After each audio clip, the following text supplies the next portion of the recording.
컬럼비아대 경제학 박사인 한 초선 여자 의원이 상대당이 자기 얘기를 전혀 듣지 않을 것 같기에 두렵고 떨리는 마음으로 이제 변명을 하는 것 같은 마음으로 이제 눈시울이 붉어졌고 팔까지 막 떨면서 본인의 첫 의정 자유 발언을 했습니다. 소리를 높인 것도 아니고 상대 당을 비난 일색으로 도배하지 않으면서도 구체적으로 자신의 삶으로 설명을 하니까 큐티하는 것처럼 그것이 성령의 변명이 되어 우리를 설득한 면이 있다고 생각하게 되어집니다. 자, 오늘 성령의 변명은 첫째로 형제가 비난할 때 합니다. 이제 이방인 고넬료를 베드로가 전도를 했습니다. 베드로에게 하나님이 환상을 보여주셨는데 고넬료 집에 가기가 너무 싫었어요. 이방인은 개라고 하니까 어떻게 개 집에 가겠어요. 믿는 자의 영적 교만이 제일 무서운데요. 백정의 집에 가는 건 너무나 도리어 쉬운데 고넬료 만나는 거는 너무 싫은 거예요. 믿는 사람이 이런 게 있다니까요. 성령의 설득으로 이방인들이 확실하게 성령을 이제 받았으니까 엄청난 사역을 하고 그곳에서 여러 날 머물렀어요. 그때는 그 소문이 예루살렘 교회에 전했습니다. 그러면 형제들이 기뻐해야 하는 것 아닙니까? 근데 오늘 1절에 보니까 유대에 있는 사도들과 형제들이 이방인들도 하나님의 말씀을 받았다 함을 이제 들었어요. 들었으면 기뻐해야 되는데 이 사람들이 사도들을 죽이려던 대제사장도 아니고 이 초대교회 사도들과 형제들이었는데도요. 2절 3절 보니까 베드로가 예루살렘에 올라갔을 때에 할례자들이 비난하여 무할례자의 이르되 네가 무할례자의 집에 들어가 왜 먹었냐고 비난을 하는 거죠. 전통은 참 무섭습니다.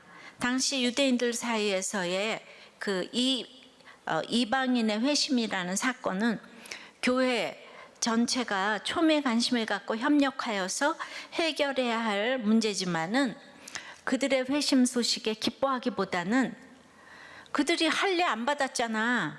그런데 왜 그들과 같이 음식을 먹었냐? 이걸 이제 따집니다. 그래서요, 공회가 열렸어요. 이제 제가 이제 가정을 지키게 하려고 수십 년 동안 간증을 했을 때, 그래서 그 가정이 살아나는 것보다는 근데 왜 여자가 전하지? 이런 그 문제 제기를 많이 이제 당했었죠. 그래서 제 앞에서 회의를 하기도 했죠. 그들이 생각하기에는 이방인들의 식탁에는 레위기 11장에 우상에게 제물로 바쳤던 이 부정한 음식도 이제 섞여 있을 것이라고 여겼고, 자기들의 그 정결을 지키기 위해서는 그 무할례자의 식탁에 참여하지 않아야 했던 거죠. 그리고 더 나가서 할례받지 않고 개종하지 않는 이방인들을 교회로 데리고 들어오진 않을까 하는, 그러니까 자기네들끼리 끼리끼리 모여서 너무 거룩하게 이제 살아야 되니까 비난하여에 해당하는 그 단어의 원형인 디아크리노는 구별하다, 분리하다를 뜻하는 이제 단어인데, 우리가 지난번 10장 20절에서 볼 때에 여기는 금지 부정어하고 같이 쓰여서 의심치 말고 차별하지 말고 이런 뜻으로 쓰였거든요. 근데 오늘 똑같은 단어가 이 2절에서는 그 미완료 중간태로 쓰여져 가지고 분리하다인데, 상대방과 분리하다라는 의미에서 자신을, 그러니까 적대적인 마음으로 이제 분리해서 반대하다, 다투다, 논쟁하다, 여기서 더 나아가 비난하다라는 의미까지 나타내는 거예요. 미완료는 지속적이라 그랬잖아요. 지속적으로 끈질기게 이 사람들이 비난을 지금 이제 한다는 뜻이에요. 같은 사도와 형제가 이렇게 베드로를 지금 비난합니다. 베드로가 참 외로웠겠죠. 그래서 팔복의 마지막 복이 박해라고 했습니다. 그래서 저는 이제 이 단어를 보면서 차별금지법이 겉으로는 차별하지 말자는 법 같은데 속으로는 끈질기게 동성애자들을 차별하면 차별받는다는 법인 거예요. 예. 똑같은 단어가 이렇게 시제에 따라서 달리 쓰일 수가 있습니다. 여론조사에 따르면 이게 차별금지법을 다 찬성한다는 거예요, 국민들이.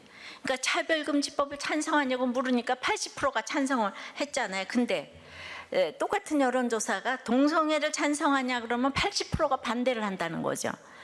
그러니까 질문을 어떻게 하는가에 따라서 아주 다른 결론이 이제 나온다는 거예요. 근데 이방인들이 성령 받고 돌아왔다고 해도 지금 하나도 안 기뻐하듯이 동성애자들이 주께로 돌아왔다고 해도 하나도 안 기뻐하는 거예요. 이제 교회를 다니면서도 안 기뻐할 수 있고 또 이런 법을 발의한 사람도 안 기뻐하고요. 이제 오직 이 법을 합법화하는 그거 외에는 다 비난이 이제 목적이 되는 거죠. 성별, 장애 등을 이유로 하는 차별 금지는 현행법으로도 충분하며 이미 개별적인 법이 있기 때문에 지금 23가지 포괄적 차별금지법은 성적 지향에 대한 차별금지를 위한 독소 조항을 곳곳에 숨겨놓은 거죠. 그러니까 성적 지향이 뭡니까? 내가 남자가 되고 싶고 여자가 되고 싶고 이거를 자유로 합법화하자는 거죠. 그러니까 마음대로 성적 지향 아시죠? 또 성별 정체성, 그러니까 수많은 성이 있는데 그거를 만약에 그걸 차별을 하면은 이제 완전히 뭐 벌금도 많고 이제 그렇다 그랬잖아요. 근데 그 23가지 법 중에서 그걸 위한 독소 조항을 이제 곳곳에 숨겨 놓았다는 거죠. 지난주에 그 전에 헌법재판관을 역임하신 우리들 교회 초원지기 님의 그 이제 목자 나눔에서 제가 읽었어요. 이분이 법조인들에게 동성애 옹호자나 동성 혼인을 끝까지 주장하면 당신의 자녀가 동성애를 지지한다고 할 때 어떻게 할 거냐고 물었다는 거죠. 늘 묻는다는 거예요. 그러니까 지금까지는 그 질문에 명확하게 허락하겠다는 사람은 만나지 이렇게 못하셨다고. 그래서 이 법이 동성애 합법화라는 인식은 100% 갖고 있으시다고 나눠주셨어요. 그래서 차별금지법이 제정되면 다음에 해석의 문제가 남는다는 거죠. 포괄적 법에 들어있는 그 사상, 양심, 종교의 자유, 정치적인 견해부터 많잖아요. 그러니까 이런 여러 문제가 생기는데 저는 법조인들이 헌법 해석에서 하나님의 뜻을 분별하게 해달라고 기도합니다. 이렇게 이제 나눠주셨습니다. 우리가 또 그래서 죄론과 인생론에 대해 알아가야 할 것이 내가 예수 믿고 나서 이렇게 이제 항상 격려만 받으면 좋겠지만은 내가 이렇게 올바른 얘기하고 너무 힘든 결정을 했는데 아무도 나서주지를 않는 거예요. 칭찬은커녕 베드로가 룻다, 욥바, 가이사랴까지 지금 순회 전도를 하고 왔거든요. 그런데 지금 이방인 구원 사역에 2000년 역사의 획을 긋는 지금 장면이에요. 이 고넬료 사건이 성경의 4대 사건인데 이 일이 얼마나 중요한지 모르는데요. 여기서 오직 믿음으로만 구원 얻는다는 진리가 확인된 역사적인 장면이고 장소고, 그런데 지금 비난이 들어온 거잖아요. 사도들이 여기 이제 동참하고 싶은 마음이 하나도 없는 거예요. 베드로에게 동료들의 위로가 절실하게 필요한 시점인데 비난을 먼저 하고 나선 거죠. 이 성경의 주제, 인생의 주제인 이 편견을 그래서 계속 볼 수밖에 없습니다. 한마디로 베드로가 왕따가 되었어요. 그래서 이 왕따가 됐을 때 잘 대처하라고 미리미리 예수님의 십자가를 보고 부활을 보게 하셨습니다. 여기서 이제 변명을 해야 하는 그 베드로를 보며 그것이 성령의 변명이 되어 이제 수긍하게 될지를 보겠습니다. 우리는 다른 성도들의 반대도 충분히 예견하면서 신앙 생활을 해야 합니다. 적용입니다. 여러분은 성령 안에서 왕따입니까? 은따입니까? 별따입니까? 벼랑간 따를 당했습니까? 남편에게 벼랑간, 아내에게 벼랑간, 직장에서 벼랑간, 그죠? 예. 아니면 여러분들은 왕따를 시키고 있습니까? 그러니까 당하냐, 시키냐? 자, 성령의 변명은 두 번째, 차례로 친절하게 설명을 합니다. 베드로가 그들에게 이 일을 차례로 설명해요. 그러니까 베드로가 어찌 그럴 수 있느냐, 원망하지 않고 차례로 설명할 수 있었던 이유는 뭘까요? 고넬료도, 그러니까 베드로도 그 고넬료 집에 가기가 너무 싫었기 때문인 거죠. 이해를 하는 거예요. 그래서 자기가 당해본 것만 설명할 수 있습니다. 그러니까 안 당해본 사람의 위로는 이렇게 좀 이렇게 와서 좀 닿지 않는 게 있죠. 그러니까 성령 세례가 임하면 모든 것을 이해할 수 있고, 또 성령 세례가 임하지 않으면 모든 것을 이해하지 못하기가 쉽죠. 성령 세례가 임한 베드로는 아주 자세히 설명했다는 뜻이에요. 아주 자세히 설명했다는 뜻이에요. 솔로몬이 의의 혀는 천은이라고 했는데, 모세의 그 인격적인 우월함에도 불구하고 혈기 한번 부르임으로 화를 자초했잖아요, 모세가. 그래서 가나안 땅에 못 들어갔습니다. 모든 거를 말 한마디 잘못해서 뒤엎을 수가 있어요. 이제 그런데 어떤 때는 화를 내야 합니다. 예수님도 이 독사의 자식들아, 화 있을진저. 이게 사랑이 없는 게 아닙니다. 그런데 상대방을 맞춰서 해야 돼. 이게 지혜입니다. 그리고 근본적인, 또 기본적인 친절함이 있어야 돼요, 성도에게는. 어떤 사람이 너무 화가 났는데 참아라, 왜 그러냐 말해야 될 사람이 있고, 또 어떤 경우는 얼마나 화가 나냐, 실컷 나한테 분풀이 다 해라, 내가 다 이해한다. 이 말 때문에 풀어지는 사람도 있지만은, 어찌하여 그 모양밖에 안 되냐 말해도 되는 사람이 있어요. 그러니까 다 각자의 믿음의 분량대로 언제나 나는 위로만 받고 목자님이 내 편만 들어주기를 바라요, 뭐 이런 사람도 있고, 또 목자가 막 야단을 쳐도 난 수준 높게 봐서 너무 감사하다고 이러고, 내 야단을 쳐주셔서 제가 사람이 됐어요. 뭐 이제 각자, 그러니까 이 분별을 어떻게 합니까? 내가 무너져 보지 않으면 지혜가 없어요. 지혜가 없으면 오늘 들은 말을 가서 붕어빵처럼 그대로 옮기는 거예요. 자기가 소화도 안 된 말을 막 하는 거예요. 그래서 무너져 본 만큼만 사람을 분별하고 상담해 줄 수 있어요. 그 사람에게 맞게. 공부로 되는 게 아닙니다. 근데 우리의 친절이 하나님의 의로 말미암을 때 마음을 녹여내는 힘이 있습니다. 그래서 이 주 안에서의 친절한 마음씨만으로도 이미 하나님의 선물이라고 이제 어떤 철학자가 또 말했는데요. 인간 역사상에 나라와 나라 간의 이 감정, 신우와 동서 간의 감정, 부모 자식 간의 감정, 이게 골이 너무 깊은 저희가 많죠. 베드로도 자기가 이렇게 힘들게 갔다 왔는데 너무 서운했을 일이지만 자초지종을 차례로 친절하게 자세히 설명을 했습니다. 자, 성경 한 구절이 너무 귀한데 10장도 48절까지 길었는데 그 얘기를 11장에 또 반복을 하는 거예요, 오늘 보니까. 그러면 왜 이렇게 반복할까를 띵크를 해봐야죠. 이 편견이 너무 뿌리 깊다는 거예요. 이 고넬료 집에 가기 싫은 거예요. 그러니까 이게 너무 중요하다는 거예요. 그래서 이제 우리가 성경을 읽을 때 이런 본문은 건너뛰고 싶잖아요. 10장 내도록 설명했는데 또 하려니까 건너뛰고 싶지만, 아니 성령님이 할 일 없어서 여기 써놨겠어요? 그래서 성령님이 또 성경에 이렇게 반복을 해 놓으시니까 우리도 똑같이 반복해서 오늘 읽어 보시자고요. 중복되는 얘기가 있지만은 성령님의 의도를 우리가 알기를 원합니다. 오늘 이 베드로의 변명 같지만 굉장히 솔직한 간증을 오늘 베드로가 합니다. 지난번에는 일어난 일이었지만 똑같은 일을 베드로가 자기 입으로 간증을 해요. 5절 더 7절까지입니다.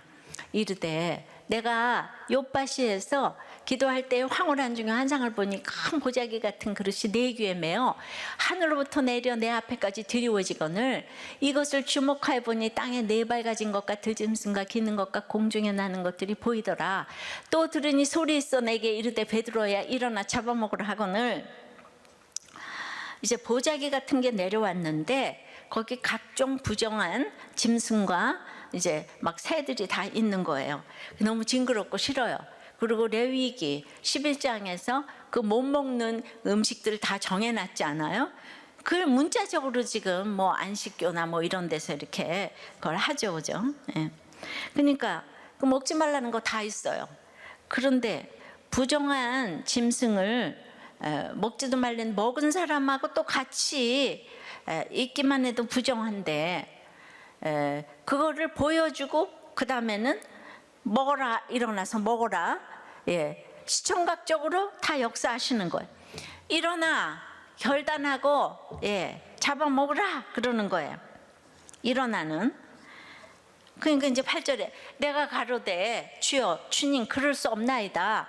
속되거나 깨끗지 아니한 것을 깨끗지 아니한 물건은 결코 내 입에 들어간 일이 없나이다 하니 베드로가 지금 변명하는 거예요.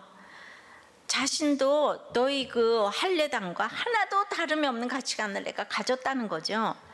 그러니까 내가 이제 성령 받고 유대 거기에서 이제 전도를 하고 사마리아를 전도하고 애니아의 중풍병을 낫게 하고 죽은 다비다를 살리고 그 백정인 무두장이 집에 가서 유숙했지만 거기까지인 거예요. 우리 편이에요. 가난한 사람 우리 편이니까 돈으로 도와줘도 그냥 이거 다 우리 편끼리 너무 좋아. 그런데 고넬료한테 가라 그러니까 이게 뭐 진보에서 보수 정도 되나요? 너무 부자야. 부자가 뭐가 선하겠어? 믿음이 없어서 싫고 유대인이잖아. 우리하고 사는 게 달라. 그래서 안 놀아. 이랬다고 베드로가 변명하는 거예요. 내가 가기 싫었다고. 절대로 싫었. 하늘이 두 쪽 나도 그 집에 가기 싫었다고. 그 편견은 정말 징합니다. 그래서 얼마나 징한가 하면 10장에서도 반복해서 설득하시는 장면이 길게 나왔잖아요. 근데 자기가 그랬으니까 사도들도 똑같이 징할 것이다 라고 생각하고 같은 얘기를 그대로 이제 반복을 하는 거예요. 그러니까 베드로를 그렇게 설득하셨잖아요. 근데 설득이 안 됐잖아요, 베드로가. 그래서 9절에도 또 하늘로부터 두 번째 소리 있어 내게 이르되 하나님이 깨끗게 하신 것을 네가 속되다 하지 말라 하더라. 또 여기 있어요. 10절에 이런 일이 3번 있은 후에 모든 것이 다시 하늘로 끌려 올라가더라. 그렇게 그 베드로야 일어나 잡아먹으라 하거늘 내가 가로되 주님 그럴 수 없나이다. 속되거나 깨끗이 아니한 물건은 결코 내 입에 들어간 일이 없나이다 하니 또 베드로야 일어나 잡아먹으라 하거늘 내가 가로되 주님 내가 그럴 수 없나이다. 속되거나 깨끗하지 아니한 물건은 결코 내 입에 들어간 일이 없나이다 하니 또 베드로야 일어나 잡아먹으라 하거늘 내가 가로되 주님 그럴 수 없나이다. 속되거나 깨끗지 아니한 물건은 결코 내 입에 들어간 일이 없나이다. 이랬다는 거예요, 베드로가. 인간이. 응? 그러니까 3번이나 자기가 그렇게 거절을 했는데 자기가 3번이나 안 간다 그랬다는 거예요. 아주 징하게 싫은 거예요. 그런데 하나님이 너 사도잖아. 너 수석 사도 아니야? 근데 너 안 가? 그러는 게 아니라 오라 하시면서 3번이나 설득을 하셨는데 3은 하나님의 수이기 때문에 계속 설득을 하셨다는 거예요. 그러니까 하나님이 베드로를 이렇게 설득하신 것처럼 베드로도 그들을 설득해야 하는 것을 배운 거예요. 그러니까 깨끗하고 더러운 것의 차이는 하나님이 만져주셨냐 아니냐에 있는 것인데 베드로 나도 편견이 엄청난 편견이 있었다. 해서 죽일 듯이 집요하게 비난을 하는 그들에게 당당하게 말했다기보다는 나도 그랬다고 변명하는 거예요. 지금 나도 그랬다고. 너희들하고 같은 입장이다. 다른 사람들을 전도할 때 내가 안 믿었을 때 힘들었기 때문에 전도할 수 있는 거예요. 입으로만 편안하세요, 배부르세요, 남편이 바람 피고 있는데 참으세요, 이러면 설득하기가 어렵죠. 어떤 성도님이 제가 죄를 오픈했더니 그냥 오늘 두 사람이 제 얘기 듣고 교회를 왔어요, 이러시더라고요. 당하는 건 각자 다릅니다. 내가 암 걸려야만 당하는 게 아니에요. 돈이 있어서 유혹을 당할 수도 있고 이성 간의 유혹을 당할 수도 있고, 근데 당한 것이 있는 사람은 지금 당하는 사람에게 굉장히 친절하게 자세하게 설명을 해줄 수가 있는 거예요. 내가 그런 것 때문에 하나님이 나를 설득을 하셨기 때문에. 그러니까 우리는 뭐 다 끊으라고 그래도 못 끊고, 끊으라고 그래도 못 끊고 그러죠. 근데 아니, 사람들은 무엇이 무서워서 그래도 차례로 설명을 하며 변명을 하는가 할 때가 있지요. 안타까워서 설명하고 또 하고 하지요. 여러분들이 시험 들었을 때 뭐 이랬을 때, 그럼 제가 가서 그냥 창자라도 꺼내놓고 그냥 막 제가 뭐 이 빌기도 하고, 내가 정말 별일을 다 해봤어요. 그런데 그럴 때마다 나의 부족함과 이런 얘기, 찌질한 얘기를 막 하고 하다 보니까 그냥 꼭 변명 같아 보이잖아요. 왜 사람이 이렇게 좀 없이 살지, 저 여자는?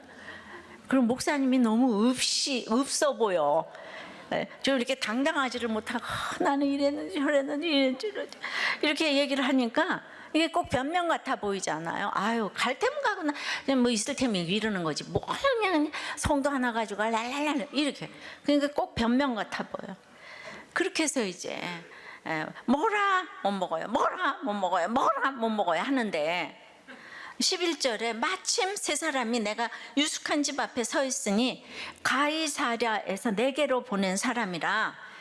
근데 그때 고넬료에게서 보낸 사람이 내 집 앞에 서 있더라.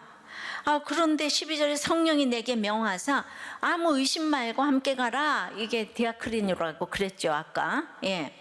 그러니까 이건 이제 긍정적으로 쓰였어요.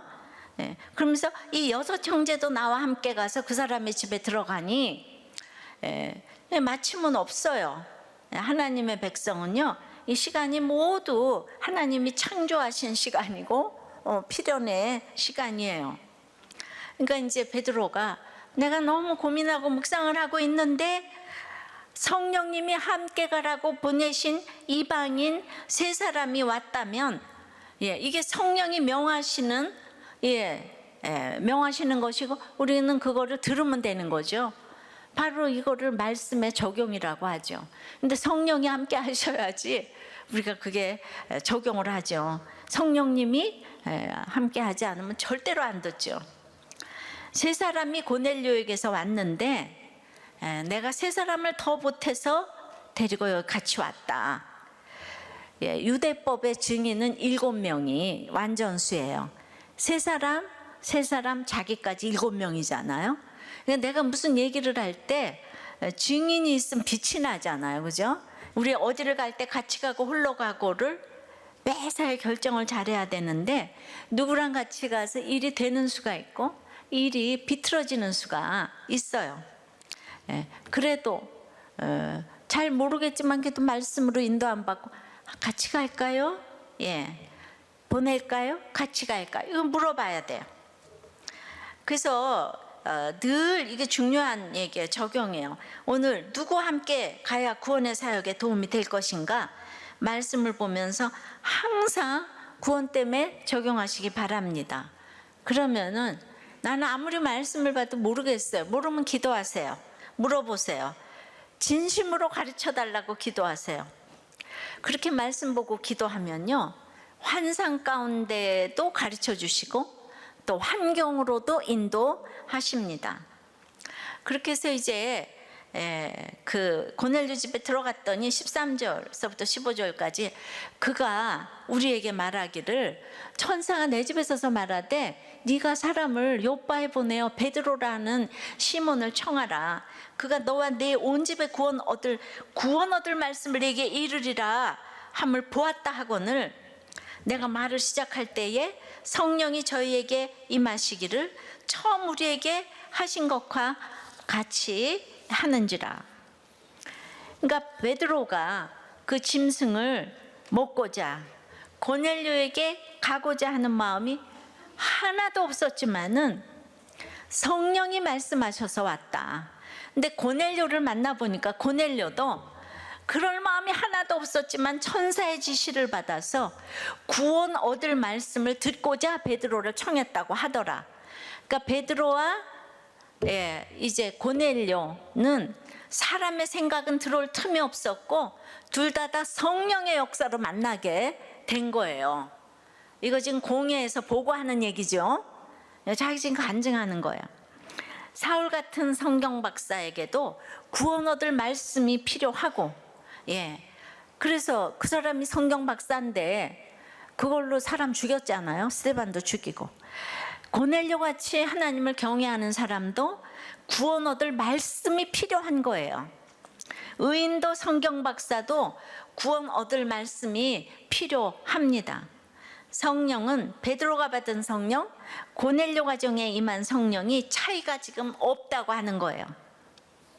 그래서 이제 가서 말씀을 전한 거예요.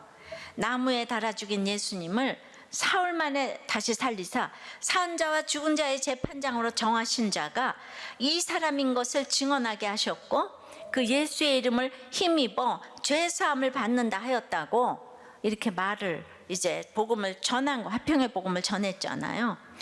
그랬더니 고넬료와 그 일행에게 성령이 내려오시고 부어주시고 우리와 성령을 받을 때와 똑같이 그들에게도 내리셨다. 이제 이 얘기를 이렇게 했어요. 16절에 내가 주의 말씀에 요한은 물로 세례를 주었으나 너희는 성령으로 세례를 받으리라 하신 것이 생각났노라. 이 생각나는 것이 중요합니다. 그리고 보니까 사도행전 1장 5절에 요한은 물로 세례를 베풀었으나 너희는 몇 날이 못되어 성령으로 세례를 받으리라의 성취잖아요. 그죠? 더 일찍이 구약에서는 요엘서 2장 28절에 그 후에 내가 내 영을 만민에게 부어주리니 이게 다 말씀의 성취라는 거예요. 후에 생각나는 부모와 선생님과 이 목자와 이 목사가 되길 원해요. 어렸을 때 엄마가 그러셨지, 선생님이 이렇게 성경을 가르쳤지, 이 말씀이 기억나요. 머리가 아무리 나빠도 어려서 지금은 전체로 말씀이 들어오는 시기이기 때문에 지금 아이 때 예배를 드려야 되고 예배 습관을 들여줘야 되고 큐티를 시키는 것이 아이들은 전체로 그게 들어오니까 그래서 어렸을 때부터 예배 드리는 게 너무너무 중요합니다. 지난주 청소년부에서 11개와 큐티 본문에 그냥 이스라엘을 괴롭혔던 이세벨이 죽는 순간에도 회개를 하는 게 아니고 눈을 그리고 머리를 꾸몄다 그랬잖아요. 그래서 우리는 큐티하고 회개를 해야 된다고 설교를 하면서 우리는 사건이 올 때 get it 뷰티 하지 말고 get it 큐티를 하자고 그랬더니 어떤 아이가요, 일부 예배 딱 끝나고 본인이 쓰던 립스틱을 적용으로 딱 놓고 갔다는 거예요. 네, 그거 좀 화면 좀 보여주시죠. 2부 예배 때는 얼굴에 바르는 또 컴팩트를 놓고 갔다는 거예요. 그러니까 우리가 로즈 바르지 마라, 이거 하지 마라 100번 얘기하면 뭐 하겠어요? 말씀이 그 아이를, 그런데 어른들은 그런 얘기해도 하나도 안 놓고 가잖아요. 근데 애들은 딱 놓고 가는 거예요. 애들은 이 비싼 그냥 립스틱을 딱 놓고 가네요. 정말 말씀 중에 임하시는 성령님은 나이와 상관없이 역사하시는데 어릴수록 더 역사하는 줄 믿습니다. 자, 5절부터 16절까지가 베드로가 고넬료 만난 간증이었어요. 근데 10장부터 그 고넬료 만난 그 간증을 쭉 보고 이렇게 느낀 것은 정말 베드로가 자신을 내세우지 않는 거예요. 그 베드로는 이제 그 공회에 가가지고 나는 안진뱅이도 고쳤고 중풍병자도 고쳤고 죽은 자도 살렸다. 너희들이 어떻게 나를 비난할 수가 있냐? 이렇게 얘기할 수 있어야 되잖아요. 근데 그거 다 자기가 한 거 아니잖아요. 하나님이 하게 해주신 거잖아요. 그딴 얘기 그냥 하나도 안 하는 거예요. 그래가지고 언제나 베드로, 스데반, 바울의 설교를 보면 십자가에 못 박혀 죽으신 예수님 얘기를 한결같이 똑같이 하고 언제나 이렇게 군더더기가 지금 없는 거예요. 그러니까 간증을 하면서도 우리는 이렇게 자꾸 곤교한 형태로 거기서 그냥 내가 얘기를 하면 은혜를 받으니까 거기서 또 가감하면서 부풀림이 있을 수가 있어요. 근데 비교적 기독교가 다른 종교에 비해서 이제 아픔을 드러내잖아요. 그러니까 아픔을 드러내는 것 자체가 또 나한테 그런 이제 유혹을 이제 받기가 쉽죠. 예수 믿는 사람은 말 못하는 사람이 없죠. 공산당하고 예수 믿는 사람들이 이제 경쟁을 하면 누가 더 잘할까요? 그래서 공산당이 더 잘하는 것 같아요. 왜냐하면 여러분들은 확신이 없잖아. 확신이 있어야 잘하는데 그래서 전도한답시고 자꾸 보태는 게 있어요. 너무 두려운 게 많으니까 제가 이제 거기를 모면하기 위해서 이렇게 변명이 많죠. 제가 그래가지고 기분 나빠하지 않기 위해서 이렇게 가감의 유혹을 참 받아요. 정말 이게 저한테 하는 얘기예요. 베드로가 이제 정말 지금으로 말하면 목사잖아요, 그죠? 그래서 그런 유혹이 늘 있는 걸 내가 이제 말씀을 보니까 느끼는 거예요. 그래서 말씀을 앞뒤로 차례로 보는 게 중요합니다. 적용해 보세요. 차례로 설명하여서 이 변명을 성령의 변명으로 이 설득으로 바꾼 적이 있습니까? 간증할 때 가감하는 것은 없습니까? 성령의 변명은 세 번째는 하나님을 능히 막을 자가 없어서 통했습니다. 17절이에요. 그런즉 하나님이 우리가 주 예수 그리스도를 믿을 때에 주신 것과 같은 선물을 그들에게도 주셨으니 내가 누구이기에 하나님을 능히 막겠느냐 하더라. 특별히 베드로는 여기서 내가 누구간데 내가 누구이기에 성령의 역사를 막을 수 있겠냐. 자기는 하나님 앞에서 아무것도 아니라는 얘기예요. 여러분 베드로가 지금 여기 어떤 사람입니까? 아직도 무식한 고기잡이 어부 같습니까? 아니죠. 죽은 자도 살리고 로마의 백부장이 엎드려서 절하는 교회의 최고의 수장이에요. 그러나 자기는 하나님 앞에서 아무것도 아니라고 내가 무엇이간데 내가 누구간데 누구이게 이러는 거예요. 성령이 임하는데 그걸 누가 막을 수 있냐고. 오순절에 성령이 우리에게 내린 것 같이 그들에게는 더욱 비같이 성령의 선물을 내리시고 부어주셨다. 우리같이 놀라운 방언을 하면서 하나님을 높이더라. 지금 이 얘기를 쫙 한 거예요. 17절까지 쫙 여러분 똑같은 얘기를 반복했다고 여러분들 아유 지루해 그러시겠어요? 아니죠. 한 사람만 대답했어요. 그러니까 18절에 드디어 그들이 이 말을 듣고 잠잠하여 하나님께 영광을 돌려 이르되 그러면 하나님께서 이방인에게도 생명 얻는 회개를 주셨도다 하니라. 베드로가 이렇게 겸손하게 성령의 변명을 하니까 이게 통해가지고 그 사람들이 수긍을 했어요. 근데 잠잠하여서 그러니까 그럼 뭐 이방인에게도 뭐 생명 얻는 회개를 주셨나 보지 뭐 이 정도로. 왜냐 하도 이랬으니까. 그래도 이렇게 사과하는 게 어디예요. 왜냐하면 베드로가 그들과 똑같이 편견에 사로잡혔기에 제가 변론이라고 하지 않고 변명이라고 제목을 정한 거예요. 겸손하게 자신의 수치를 드러내며 나도 그랬으니 내 변명을 잘 듣고 깨닫기를 바란다고 간증했을 때 그들이 변했고, 가고 오는 세대의 18절은 이방 선교의 효시가 이제 되었어요. 예수님을 저주해서 3번이나 이제 저주한 베드로는 십자가에 달려 돌아가시기 전 주님이 가시다가 돌아보시면서 베드로하고 눈이 마주쳤잖아요. 이 기가 막힌 시선을 생각하면 베드로가 목이라도 내놔야 하는데, 베드로가 그냥 이렇게 편견이 있는 걸 보았어요. 사명을 따라간다고 하지만 얼마나 고정관념과 편견이 지독한지. 유대와 예루살렘과 유대와 사마리아까지 갔는데 그 다음에는 땅끝으로 못 가는 거예요. 다들 지금 제자들, 사도들이 흩어져서 유대 지방에 복음 전하러 다니면서 유대와 사마리아 고까지 해서 딱 막혔어요. 절대로 못 넘어가는 거예요. 절대로 이 땅끝으로 못 넘어가요. 우리나라가 엄청난 선교 대국이 되어서 선교사를 파송하지만 같은 언어를 쓰는 우리끼리도 이 지역 감정이 절대로 못 넘어가는 거예요. 하나가 안 돼서 사랑을 하지 못하는데, 피부가 다르고 문화가 다르고 식습관이 다른 사람은 또 말해서 뭐 하겠습니까? 아니, 도리어 그 사람은 쉬울 수도 있어. 우리끼리가 안 돼. 예.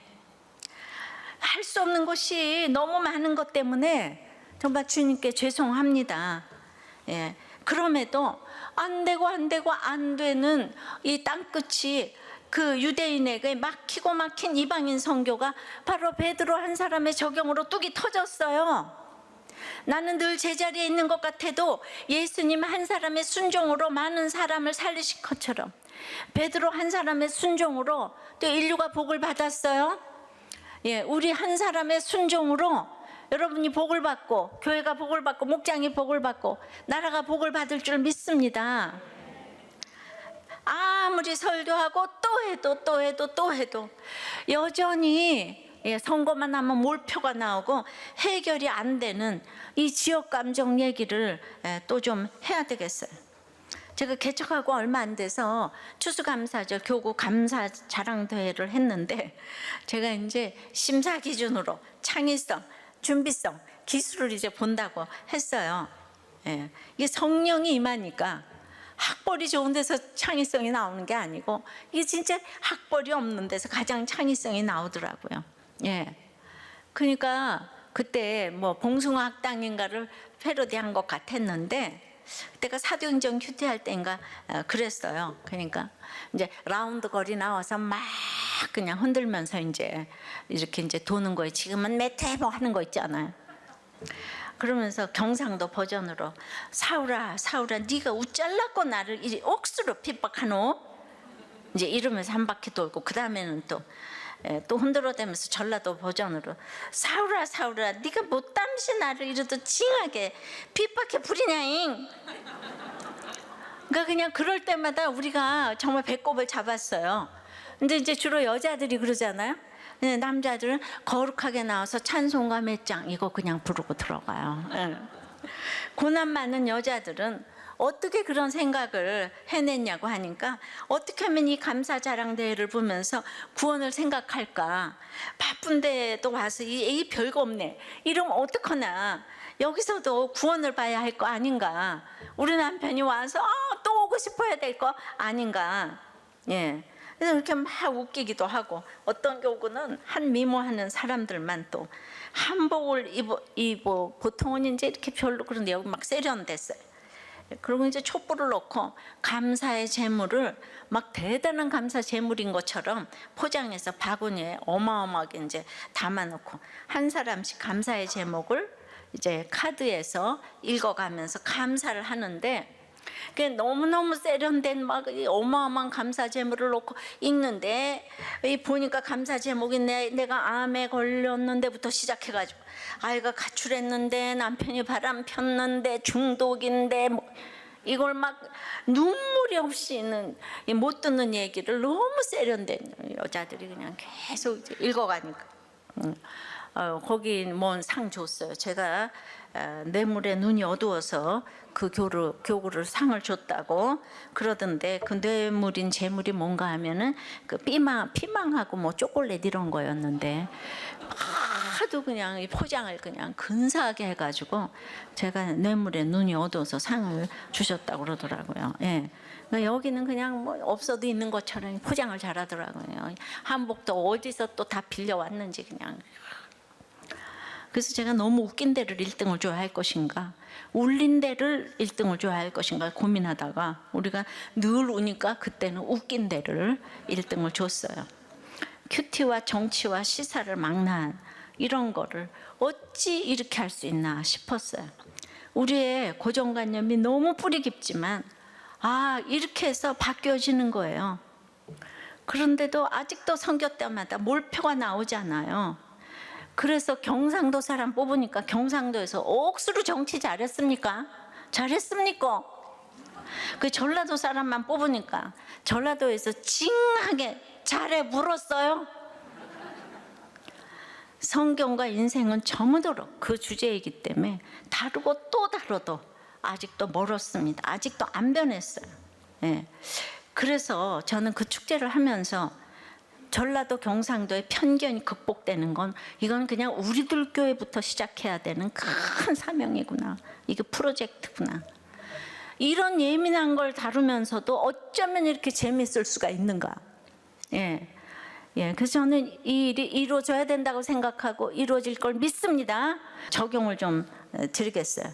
변명이 여러분들 통한 적이 있나요? 그리고 아무리 교회를 나와도 이 해결이 안 되는 지역감정, 진영 논리를 또 나눠보세요. 왜냐하면 이런 얘기는 어디서도 안 하기 때문에 우리들 교회가 이 문제를 해결해야 되기 때문에 여러분들 입으로 나눠봐야 돼요. 입으로 시인을 하셔야 돼. 싸우지 마세요. 싸우지 마세요. 그리고 진짜 이번 주가 아니고 계속해서 진짜 우리들 교회 와서 지역감정 완전히 없어졌다, 이런 분들 많아요. 그러니까 저는 맨날 이렇게 성경에서 이러니까 우리는 거기 앞장서 가야 되지 않겠어요? 이게 지역감정, 뭐 진영논리, 차별금지법, 이거 다 똑같은 얘기입니다. 예, 그래서 이걸 입으로 나누어서 좀 이제 이렇게 그 얼마나 감정이 올라오는지. 그러니까 우리는 왜 그렇게 하나님보다 고향 사람들이 다 내 일을 해줄 것 같은 거예요? 하나님이 해주시지. 그죠? 그게 안 되죠. 우리들 교회가 이거 타파해야 돼요. 알았죠? 부부싸움도 징하게 하는 부부들이 많아요. 서로 절대 안 한다는 편견이 그냥 너무 있어요. 여기 남편이 집을 나가가지고 이제 목자 부부와 평원님이 그냥 남자 여자 평원님이 같이 만난 나눔이에요. 그래서 이제 이 부부를 만나면서 주일 설교 3번 듣고 수요 설교 듣고 서로에게 원하는 거 3가지씩만 적어와서 만나자고 했는데, 이제 아내는 다 숙제를 해왔고 남편은 주일 설교 1번만 듣고 왔어요. 그래서 남편의 하고 싶은 얘기를 다 좀 하라고 그랬더니 우울증, 무기력증 너무 심해서 스스로가 혐오스럽고 싫고 영혼까지 다 사라졌으면 좋겠다고 하나님이 원망스럽다, 뭐 이런 얘기를 했고, 아내는 자기는 혈기가 더 많아가지고 서로 싸우게 되면 막 TV 벽을 다 부시고 남편을 막 때리고, 그리고 싸우면 일이 더 커질까 봐 아예 그냥 미국으로 그냥 도망가 버리기도 하고. 예. 근데 이제 신방을 통해서 알게 된 거니 결혼한 지 8년 됐는데 너무 소통이 안 되고 생각이 달라서 서로에 대해서 너무 모르고 있다는 거예요. 서로 나한테 안 해준다, 이 얘기만 하는데, 그러니까 사건이 오면 흐지부지 넘어가고 적용도 하나도 없이, 예. 그러면서 서로 안 변해. 똑같은 문제가 계속 반복되는 거예요. 이번 만남을 통해서 거창한 것이 아닌 구체적이고 작은 적용들을, 숙제를 이제 내줬어요. 그래서 아내는 남편에게 딱 2가지만 원하는데, 집에서 옷 입고 다녀라. 2번째는 하루에 몇 시간은 좀 나갔다 와라. 숨이 막히는 거예요. 몇 시간 나갔다 와라. 남편이 원하는 건 딱 하나. 힘들어할 때 힘들지 응원할게, 이거 하나만 원한다 그랬어요. 예, 딱 하나 원하는 것 해보라니까. 그래서 이제 목장에서 일주일 뒤에 적용한 것들을 확인하기로 하고 이 남편이 집에 이제 들어갔어요. 그런데 이거를 목장에서 잘 지키는지 살펴보고 계속해서 이제 구체적인 적용을 할 수 있도록 목장을 통해서 이제 확인을 이제 하도록 이제 하겠다는 거죠. 그러니까 큐티 본문이 여호와스가 아람으로부터 구해달라고 여호와께 간구하니까 구원자를 보내주셨다고 하는데, 이 부부에게 말씀 보는 공동체를 통해 온 교회가 달라붙어가지고 말씀을 들려주므로 구원자를 보내주신 것 같습니다. 이렇게 구체적인 적용을 좀 주셔야 돼요. 잘하세요 이딴 얘기 말고 옷을 입으세요, 이렇게 한마디. 좀 1시간이라도 나갔다 오세요. 힘들지? 그냥 이 한마디, 이렇게 뭘 원하세요? 이런 걸 좀 물어보시라고요. 아버지 하나님, 너무 수고를 많이 한 베드로가 동료들에게 왕따를 당하는 사건을 이제 겪었습니다. 복음을 전한 것이 기쁜 것이 아니라 어찌하여 무할례자의 집에서 음식을 먹었느냐 생각만 해도 기가 막힌 일을 이방인도 아니고 사도들과 형제들에게서 이런 비난의 말을 들었습니다. 얼마나 베드로가 외로웠겠습니까? 그러나 우리에게 사도행전 10장을 주신 것은 베드로가 누구보다도 이 고넬료의 집에 가기 싫어했고 그 음식을 먹기 싫어했다는 사실입니다.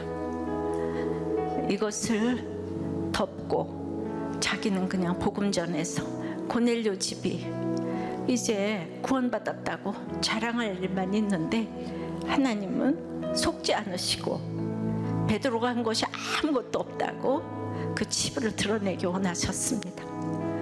주님, 그렇게 베드로는 자기의 치부를 드러내며 자랑은 하나도 하지 아니하고 이제 자기가 죽은 자를 살렸다가 아니고 이렇게 먹으라고 그랬는데 내가 안 먹었다, 먹으라고 그랬는데 안 먹었다, 이런 얘기를 정말 찌질한 얘기를 이렇게 했습니다. 그래서 결국은 하나님이 변호해 주셔서 이방인에게도 생명 없는 회개가 임할 수 있다는 것을 그들이 수긍했습니다. 주님, 이렇게 말도 안 되는 애매한 일을 당하고 이 일을 다 박수를 쳐줘야 되는데 왜 나에게 그러는가? 그 할 때 제가 이렇게 변명이 많고, 그리고 이제 그 상황이 너무 힘드니까 이렇게 가감하려는 유혹을 이렇게 참 많이 받습니다. 주님, 날마다 이제 기도하는 제목이지만 그래서 제가 유혹을 받아도 주님 저를 세워주세요. 저는 서 있을 수가 없어요. 주님 세워주세요.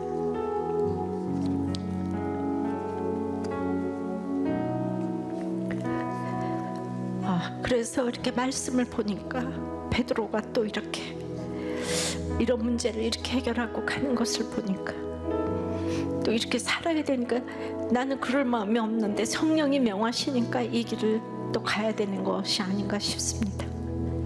주님, 이렇게 우리가 지역감정, 진영논리에 포괄적 이 차별금지법에 이 모두가 지금 다 양쪽으로 나누어서 절대로 변화되지 않을 것 같은 이런 정말 하늘이 두 쪽 나도 변화되지 않는 이런 편견들이 우리 가운데 있는데 누군가는 이 일을 시작해야 되지 않겠습니까? 복음이 있는 우리들 교회부터 시작해야 되지 않겠습니까? 주님, 하나님이 못하실 일이 어디에 있겠습니까? 예수 그리스도가 그래서 우리를 위해 죽으셨는데, 그리고 어떤 경우에도 정말 차례대로 친절하게 설명을 할 수 있는 그러한 아버지 하나님, 성령의 실력으로 정말 변명 같지만은 성령의 변명으로 모든 일이 해결될 수 있도록 주여 인도하여 주시옵소서. 참으로 이 땅에 아버지 하나님 구체적으로 지금 포괄적 차별금지법은 정말 통과되지 않아야 되겠습니다. 주여 불쌍히 여겨 주시옵소서. 아멘. 이 나라를 불쌍히 여겨 주시옵소서. 예수 그리스도 이름으로 기도드리옵나이다. 아멘. 로 학창 시절 외국어 고등학교 스카이 대학을 진학하면서 선생님들은 공부를 잘하는 저를 예뻐해 주셨고 사교성도 좋고 유머 감각도 있어 친구들에게도 인기가 많았습니다. 이런 환경은 저를 교만과 인정 중독에 빠지게 만들었고 모든 건 내 힘으로 할 수 있다고 생각하며 원하는 대로만 인생을 살았습니다. 외모를 인정받고 싶던 10대 후반에는 아르바이트를 해서 번 돈으로 부모님과 상의 한 번 없이 성형수술을 4번이나 받았고, 학벌을 인정받고 싶던 20대 초반에는 스카이 대학에 가기 위해 수능을 3번 보는 등 자기 열심으로 가득 찬 삶을 살았습니다. 원하는 외모와 학벌을 갖게 되니 세상 사람들로부터 인정받는 것이 좋았고, 특히 여자들이 저를 좋아해 주는 것이 좋았습니다. 술도 잘 먹어서 친구들과 주말마다 서울의 핫한 술집들을 돌아다니며 술과 음란에 빠져 놀았고, 당연히 교회도 나가지 않았습니다. 그러다 군대에 다녀와서 그 당시 만났던 여자친구를 따라온 곳이 바로 우리들 교회였습니다. 처음 교회에 왔을 때 생전 듣도 보도 못한 고난들을 오픈하는 지체들을 보며 이상한 곳인 줄 알았고, 난 엘리트야, 찌질한 저들과 달라 라며 선민의식과 편견에 빠져 지체들을 정죄하고 판단했습니다.